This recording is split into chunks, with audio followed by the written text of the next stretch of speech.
A'udzu billahi minasyaitonir rajim. Bismillahirrahmanirrahim.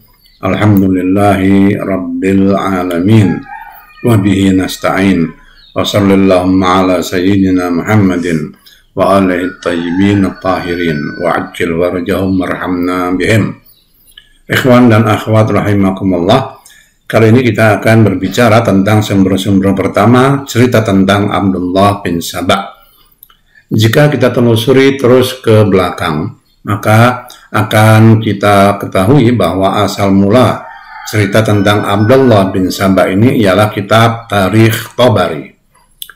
Sedangkan riwayat-riwayat Tabari dalam masalah ini bersumber dari dua orang, yaitu Saif bin Umar At-Tamimi dan As-Sirri bin Yahya. Berkenaan dengan Saif bin Umar, maka sebagian besar kitab biografi para perawi atau kitab rijal atau juga disebut kitab tarojim menyebut Saif bin Umar sebagai berikut. Ibnu Hayyan berkata, Saif bin Umar meriwayatkan riwayat-riwayat maudhu' palsu dari orang-orang terpercaya.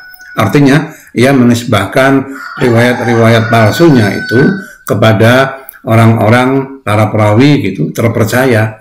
Dikatakan bahwa ia ini memalsu hadis dan tertuduh sebagai orang zindiq, sebagaimana dikatakan oleh Hakim Naisaburi bahwa Saif tertuduh sebagai orang zindiq dan ia jatuh, tidak dapat dipercaya dalam periwayatan. Sedangkan Ibnu Addi berkata, sebagian hadisnya masyhur tetapi pada umumnya munkar sehingga tidak bisa diikuti. Sementara Ibnu Mu'ain berkata, ia ini lemah hadisnya dan tidak terdapat kebaikan padanya. Ibnu Hatim berkata, ia adalah orang yang ditinggalkan hadisnya. Abu Dawud penulis Sunan berkata, tidak ada nilainya. Sedangkan An-Nasai pemilik Sunan berkata, dia itu dhaif gitu. Suyuti berkata, Saif adalah pemalsu. Muhammad bin Tahir bin Ali al-Hindi berkata, riwayat Saif bin Umar ditinggalkan. Ia tertuduh sebagai pemalsu dan zindiq, dan memang dia itu pemalsu gitu.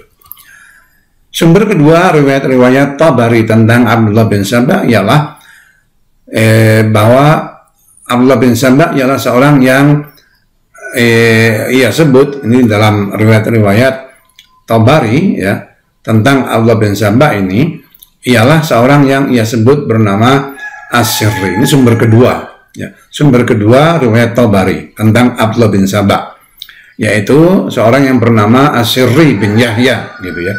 Yang jelas Sirri bin Yahya ini bukan Sirri bin Yahya yang dikenal sebagai perawi terpercaya, karena Sirri bin Yahya yang terpercaya ini jauh lebih terdahulu daripada Tabari. Sirri bin Yahya ini meninggal pada tahun 167 Hijriah, sementara Tabari lahir pada tahun 224. Jadi jarak antara masa keduanya ialah 57 tahun.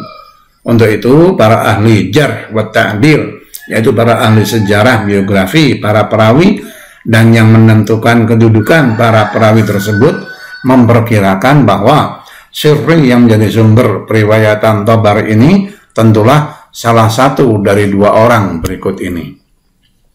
Yang kedua-duanya sama-sama dinilai sebagai kadzdzab atau pendusta gitu ya. Kedua orang ini ialah Sirri bin Ismail al-Hamadani al-Kufi dan Sirri bin Asim al-Hamadani, lahir di Baghdad, wafat tahun 258. Dan Ibnu Jarir Tabari sempat hidup sezaman dengannya selama sekitar 30 tahun. Kedua orang ini telah dicela oleh para hadis dan menuduh keduanya sebagai pemalsu. Penulis Tahdzib mengatakan keduanya sebagai pendusta. Demikian pula penulis Mizan al-I'tidal, juga penulis Tazkiratul Maudhu'at, dan penulis Lisanul Mizan, dan lain-lain. Demikianlah kenyataan membuktikan bahwa cerita tentang Abdullah bin Saba bersumber dari Syair bin Umar yang dikenal sebagai pemalsu hadis dan riwayat, juga dari Syirri bin Yahya yang dikenal sebagai pendusta. Sementara keduanya dicap sebagai zindiq, gitu ya. Berikut ini kita baca juga pendapat para ahli dan peneliti sejarah Islam berkenaan dengan masalah Abdullah bin Saba ini secara singkat saja. Thaha Hussein dalam kitabnya Al-Fitnatul Kubra pasal Abdullah bin Saba, setelah memastikan bahwa cerita tentang Abdullah bin Saba ini tidak dapat dipercaya, menyebutkan beberapa poin yang mendukung keyakinannya itu sebagai berikut. 1. Para ahli sejarah lain yang terpercaya sama sekali tidak menyinggung masalah Abdullah bin Saba. Gitu ya. Kemudian yang kedua, satu-satunya sumber cerita ini ialah Saif bin Umar yang telah diketahui keadaannya dan diyakini bahwa ia adalah pendusta dan pemalsu. 3. Perkara-perkara yang dinisbatkan kepada Abdullah bin Saba dan dikatakan bahwa semua peristiwa itu dialah penyebabnya, menggambarkan bahwa orang ini tentulah memiliki mukjizat dan kemampuan luar biasa.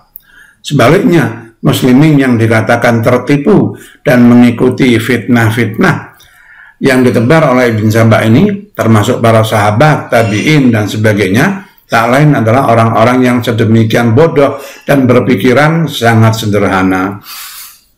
Ya. Keempat, tak ada penjelasan yang memuaskan tentang diamnya Utsman bin Affan dan orang-orang dekatnya terhadap Ibn Saba ini, dan tidak ada tindakan apapun yang tercatat dalam sejarah ya, oleh Utsman bin Affan dan para pejabat dekat Utsman ini terhadap Abdullah bin Saba. Padahal diceritakan bahwa dia ini, ya, Abdullah bin Saba, sangat anti dan menghasut muslimin untuk memberontak kepada Utsman. Sementara seorang sahabat yang sedemikian dekat dengan Rasulullah Sallallahu Alaihi Wasallam seperti Abu Dzar Al-Ghifari dibuang oleh Utsman ke tengah padang pasir karena dianggap mengkritik kebijakan pemerintahannya. Yang kelima, tidak ada jejak apapun dari Ibn Saba dan para pengikutnya dalam dua peristiwa penting, yaitu Perang Siffin dan Nahrawan di masa Imam Ali alaihissalam. Atas dasar semua itu, maka Thaha Hussein mengambil kesimpulan terakhir bahwa Abdullah bin Saba ini diciptakan oleh musuh-musuh Syiah untuk mendiskreditkan Syiah, dan dia adalah fiktif, tak pernah berwujud kapanpun.